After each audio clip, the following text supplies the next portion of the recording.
আসসালামু আলাইকুম ওরহমতুল্লাহি ওবরাকাতুহ। সবাইকে জিল হজ মাসের শুভেচ্ছা।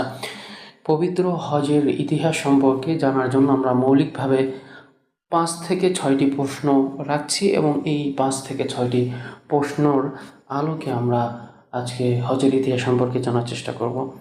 তার মধ্যে থেকে প্রথমে যে প্রশ্নটি আমি রাখতে চাই সেটা হলো, ইব্রাহিম আলাইহিস সালামের ঘোষণা শুনে যারা লাব্বাইক বলেছিল তারাই শুধু হজ করতে পারেন, এরকম একটা কথা আমরা ছোটোবেলা থেকে শুনে আসছি, সেটা কতটুকু যৌক্তিক? এবং যারা যতবার লাব্বাইক বলেছিল তারা তাদের জীবদ্দশায় ঠিক ততবারই বাইতুল্লাহর জিয়ারত করার সুযোগ পেয়ে থাকেন এবং হজ করার সুযোগ পেয়ে থাকেন।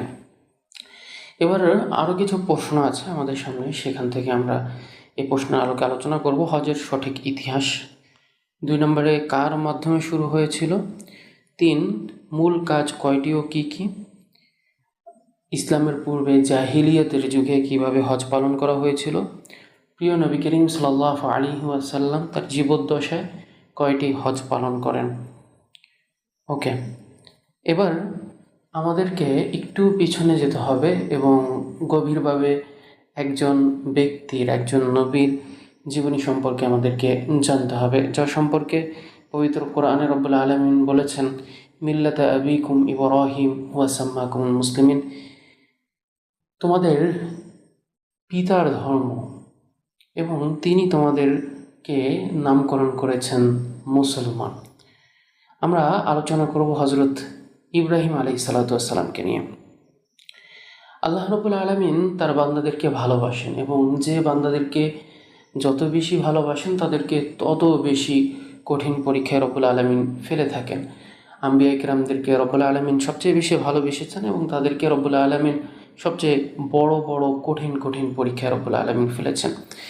ইব্রাহিম আলাইহিস সালামের জীবনীতে যদি আমরা দেখি, তার জীবনের দিকে যদি তাকাই, তাহলে আমরা দেখতে পাবো তার জীবনে ছোট বড় অনেক পরীক্ষা এসেছে। তার মধ্যে থেকে আমরা কয়েকটি বড় বড় পরীক্ষাকে এখানে হাইলাইট করছি। তার মধ্যে থেকে একটি হলো অগ্নিকুণ্ডে নিক্ষিপ্ত হওয়া। আমরা জানি তার বাবা, ইব্রাহিম আলাইহিস সালামের বাবা মূর্তি বানাতেন এবং এক রাতে এক উৎসবের সময় তার পরিবারের সবাই যখন উৎসব করার জন্য বাইরে চলে যায়, ইব্রাহিম আলাইহিস সালামকেও বলা হয় তাদের সাথে যাওয়ার জন্য। তিনি বলেছিলেন, কলা ইন্নী সাকিম, আমি অসুস্থ, আমি যাব না।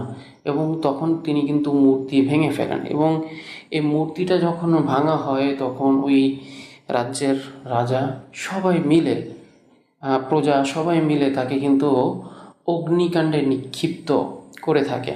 তো এবং পবিত্র কোরআনে এই বিষয়ে রব্বুল আলামিন বলেন, কুলনা ইয়া নারু কুনি বারদা ওয়া সালামান আলা ইব্রাহিম, হে আগুন তুমি আমার ইব্রাহিমের জন্য শান্তি এবং আরামদায়ক হয়ে যাও, অর্থাৎ শান্তিময় এবং আরামদায়ক হয়ে যাও।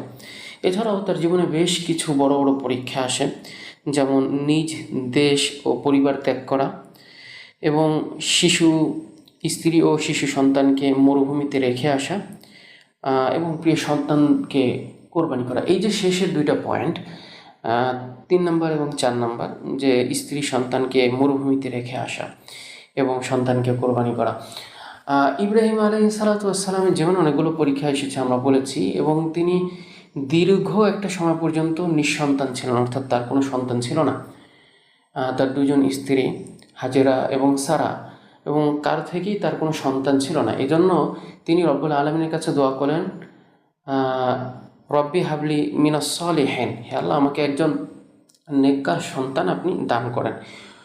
তখন তার বয়স ছিল 86 বছর। তো রব্বুল আলামিন ইসমাইল আলাইহিসসালামকে দান করলেন তার সন্তান হিসেবে, এবং সন্তান পাওয়ার পরে যে আনন্দটা উপভোগ করবে, তখন রব্বুল আলামিন এক পর্যায়ে তাকে একটা আদেশ দেন যে অমুক জায়গায় মক্কা নগরীতে অনেক দূরে তোমার স্ত্রীকে এবং তোমার সন্তানকে তোমার একা রেখে আসতে হবে। তখন তাদেরকে অল্প কিছুদিনের খাবার দিয়ে তখন ইব্রাহিম আলাইহিসসালাম রেখে আসেন। এখান থেকেই মূলত হজের যে মৌলিক বিষয়গুলো বা হজের যে একটা প্রেক্ষাপট তৈরি হয়, এখান থেকেই কিন্তু মৌলিকভাবে শুরু হয়। হজরত ইব্রাহিম আলাইহিসসালাম যখন তাদেরকে সেখানে রেখে আসেন, এক পর্যায়ে যখন খাবার শেষ হয়ে যায়, হজরত হাজরা আলাইহিস সালাতু ওয়াসসালাম, তখন তিনি সাফা এবং মারওয়া এই দুইটি পাহাড়ের মধ্যকায় তিনি 7 বারের মতো দৌড়াদৌড়ি করেন, ছোটাছুটি করেন পানির খোঁজে। কি করবেন, মহিলা মানুষ, একা মানুষ, বিচলিত হয়ে তিনি খোঁজাখুঁজি শুরু করতে থাকেন। তো এক পর্যায়ে ইব্রাহিম আলাইহিস সালাতু ওয়াসসালামের ছেলে ইসমাইল আলাইহিস সালাতু ওয়াসসালামের পায়ের আঘাতে ওইখান থেকে পানি বের হয়, পানি বের হওয়া শুরু করে, যেটাকে জমজম নামে আখ্যায়িত করা হয়। জমজম শব্দের অর্থ হলো জমে যাও বা থেমে যাও। পানি এত পরিমাণে বের হচ্ছিল যে থামছিলই না। তো পরবর্তীতে যে বিষয়টা হলো যে ওইখানে যখন পানি হলো, যেখানে পানি থাকে সেখানেই সভ্যতা তৈরি হয়।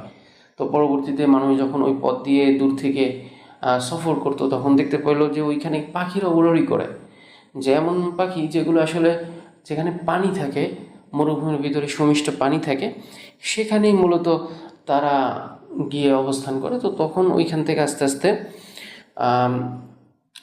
মানুষ বসবাস করা শুরু করে। এবং রব্বুল আলমিনের হাবিব হজরত খলিল ইব্রাহিম আলাইহিসসালাম যখন তার পরিবারের সাথে সাক্ষাৎ করতে আসেন এবং এই বিষয়গুলো তিনি অবলোকন করেন, তখন রব্বুল আলমিন তাকে আরও একটি নির্দেশ দেন। রব্বুল আলমিন তাকে একটি ঘর বানাতে বলেন। তো তিনি রব্বুল আলমিনের আদেশে একটি ঘর নির্মাণ করেন এবং কাবা ঘরটি যুগে যুগে বিভিন্ন আম্বিয়া কিরাম, হজরত আদম আলাইহিস সালাম থেকে শুরু করে বিভিন্ন আম্বিয়া কিরামের মাধ্যমে রব্বুল আলমিন এটাকে পুনর্নির্মাণ করেন এবং সর্বশেষ হজরত রসুল করিম সাল্লাল্লাহু আলাইহি ওয়াসাল্লামের যুগে পুনর্নির্মাণ হয় এবং পরবর্তীতে সাহাবী এবং পরবর্তীতে সংস্কার এটা চলতেই থাকে। তো হজরত ইব্রাহিম আলাইহিস সালাম তার পুত্রকে নিয়ে কাবাঘর নির্মাণ করা শুরু করেন। তো কাবাঘর যখন নির্মাণ করা শেষ হয়ে যায়, তখন রব্বুল আলামিন তাদেরকে বলেন ঘোষণা দিতে, এবং তখন তারা বিশেষ করে হযরত ইব্রাহিম আলাইহিস সালাম পাহাড়ে দাঁড়িয়ে কিন্তু একটি ঘোষণা দেন। আমরা সে বিষয়টি আলোচনা করব। তো এখন যদি আমরা একটি বিষয়ে লক্ষ্য করি যে হজের মূল কাজ কয়টি ও কী কী, কার মাধ্যমে শুরু হলো, সেটা তো আমরা জানতে পারলাম যে হজরত ইব্রাহিম আলাইহিস সালামের মাধ্যমে এটা শুরু হয়। এখন হজের আসলে মূল কাজ কয়টি ও কী কী? হজের মূল কাজ হলো আপনার একটি এহরাম বাঁধা বা নিয়ত করা, তারপরে আরাফার ময়দানে অবস্থান করা। আরাফার ময়দান এর বিষয়টি ইনশাআল্লাহ কোনো একদিন আলোচনা করা যাবে। 3 নম্বর হলো তাওয়াফে জিয়ারত করা।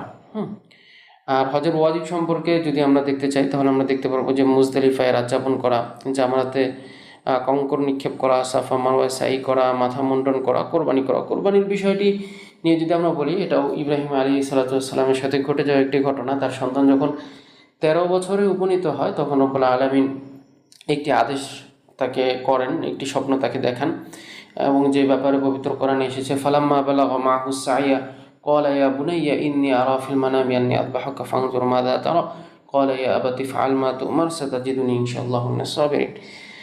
অতঃপর যখন ইব্রাহিম আলাইহিস সালাম তার সন্তানকে বলল যে আমি স্বপ্নে দেখলাম যে তোমাকে কোরবানি করব, এমন একটা আদেশ এসেছে, তখন সন্তান বলল ঠিক আছে করেন, আপনি আমাকে অবশ্যই ধৈর্যশীলদের মধ্য থেকে পাবেন। তো কোরবানি করা এটা ওয়াজিব। এবং তাওয়াফে বিদা, অর্থাৎ বাহির থেকে যারা ফরেনার যারা ওইখানে গিয়ে হজ করে, তাদের জন্য তাওয়াফে বিদা করাটা জরুরি। এখন আরেকটা বিষয় জানতে হবে যে জাহিলিয়াতের যুগে কিভাবে হজ পালন করা হতো। অর্থাৎ ইব্রাহিম আলাইহিস সালামের পরে একটা দীর্ঘ সময় যখন নবী ছিল না, বিশেষ করে আরবে, আমরা জানি যে নবীর যে সিলসিলা এটা মূলত ইব্রাহিম আলাইহিস সালামের থেকেই পরবর্তীতে আবার চালু হয়। যেমন ইসমাইল আলাইহিস সালাম ছিলেন এদিকে, এবং ওইখানে আবার তার আরেক পুত্র ইসহাক। তো জাহিলিয়াতের এই যুগটা যে সময়টা ছিল, তখন আসলে কীভাবে হজ পালন করা হতো।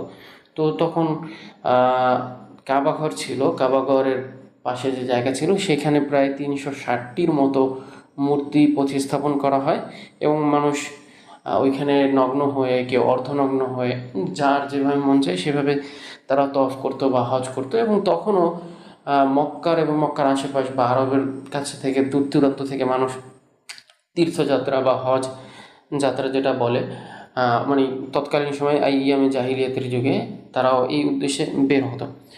তো এখন আমাদের আইয়ামে জাহিলিয়াতের যুগে কীভাবে হজ পালন করা হয়েছে সেই বিষয়টি আমরা স্পষ্টভাবে জানতে পেরেছি। এখন যে বিষয়টি জানতে হবে সেটা হলো প্রিয় নবী করিম সাল্লাল্লাহু আলাইহি সাল্লাম তার জীবদ্দশায় আসলে কয়টি হজ করেন। এই বিষয়টি নিয়ে যদি আমরা বলতে চাই, তাহলে নবী করিম সাল্লাল্লাহু আলাইহি ওয়াসাল্লামের জীবনীতে খ্রিস্টাব্দে 630 খ্রিস্টাব্দে নবী করিম সাল্লাল্লাহু আলাইহি ওয়াসাল্লাম মক্কা বিজয় লাভ করেন, যে ব্যাপারে পবিত্র কোরআনে এসেছে, ইন্না ফাতাহনা লাকা ফাতহাম মুবিনা। রব্বুল আলামিন আপনাকে বিজয় দান করেছেন। সাহাবায়ে কেরামদেরকে দীর্ঘ প্রতীক্ষার পরে মক্কার বাদশাহী, মক্কার রাজত্ব তাদেরকে ফিরিয়ে দেন। তো মক্কায় 630 খ্রিস্টাব্দে মক্কা বিজয় হয় এবং 632 খ্রিস্টাব্দে নবী করিম সাল্লাল্লাহু আলাইহি ওয়াসাল্লাম তার জীবনের প্রথম এবং শেষ হজ পালন করেন। নবী করিম সাল্লাল্লাহু আলাইহি ওয়াসাল্লাম তার জীবনে একটি মাত্র হজ করেছেন। এখন প্রশ্ন হলো, আমরা যে ছোটোবেলা থেকে শুনে এসেছি যে ইব্রাহিম আলাইহিস সালাম যখন ঘরটা নির্মাণ করেছেন, নির্মাণ করার পরে রব্বুল আলামিন তাকে বললেন যে ইব্রাহিম, তুমি পাহাড়ে দাঁড়িয়ে, মাকামে ইব্রাহিমে দাঁড়িয়ে একটা ঘোষণা দাও। এই ঘোষণাটা শোনার পরে যারা লাব্বাইক বলেছে তারাই শুধু হজ করতে পারে, এটা আসলে কোরআন হাদিস দ্বারা কতটুকু প্রমাণিত? এই বিষয়ে যদি আমরা বলতে চাই তাহলে বলতে হবে, ওয়াআযিন ফিন্নাসি বিল হাজ্জি ইয়াতুকা রিজালা ওয়া আলা কুল্লি দামিরি ইয়াতিনা মিন কুল্লি ফাজ্জিন আমিক। পবিত্র কোরআনের একটি আয়াতে রব্বুল আলামিনের এই বিষয়টি আমরা জানতে পারি যে ইব্রাহিম আলাইহিস সালামকে বললেন যে তুমি ঘোষণা দাও। তো ইব্রাহিম আলাইহিস সালাম বললেন, আমার ঘোষণা তো পৃথিবীর সবার কাছে পৌঁছবে না। তাফসির ইবনে কাসির সহ অসংখ্য গ্রহণযোগ্য তাফসিরের মধ্যে এসেছে। তো তখন তাকে বলা হলো যে তুমি বলো, পৌঁছে দেওয়ার দায়িত্ব আমার। তো রব্বুল আলামিনের আদেশ শুনে তিনি পাহাড়ে উঠে বা মাকামে ইব্রাহিমে দাঁড়িয়ে একটি আওয়াজ দিলেন, মানুষকে ঘোষণা দিলেন হজের জন্য। তো তখন রব্বুল আলামিন এই আওয়াজটা পৃথিবীতে যারা তখন ছিল, ছোট বড়, হ্যাঁ, ধনী গরিব শ্রেণী ধর্ম নির্বিশেষে সবার কাছে পৌঁছে দেন। এবং যারা রুহের জগতে ছিল, যারা এখনও পৃথিবীতে আসেনি এবং মানুষ হিসেবে পৃথিবীতে আসবে এমন যতগুলো রুহ ছিল তাদের কাছে পৌঁছে দেয় এবং তাদের কাছে এই বার্তা পৌঁছানো হয়, রব্বুল আলামিন পৌঁছে দেন। তো তখন যারা সৌভাগ্যবান ছিল, যারা লাব্বাইক বলার সুযোগ পেয়েছে, তারাই মূলত হজ করার সুযোগ পান। এবং বারবার যারা বলেছিলেন, একাধিকবার বলেছিলেন, তারা একাধিকবার হজ করার সুযোগ পেয়েছেন তাদের জীবনে বা পেয়ে থাকেন। এটা তাফসিরি কিতাবগুলো থেকে আমরা জানতে পারি।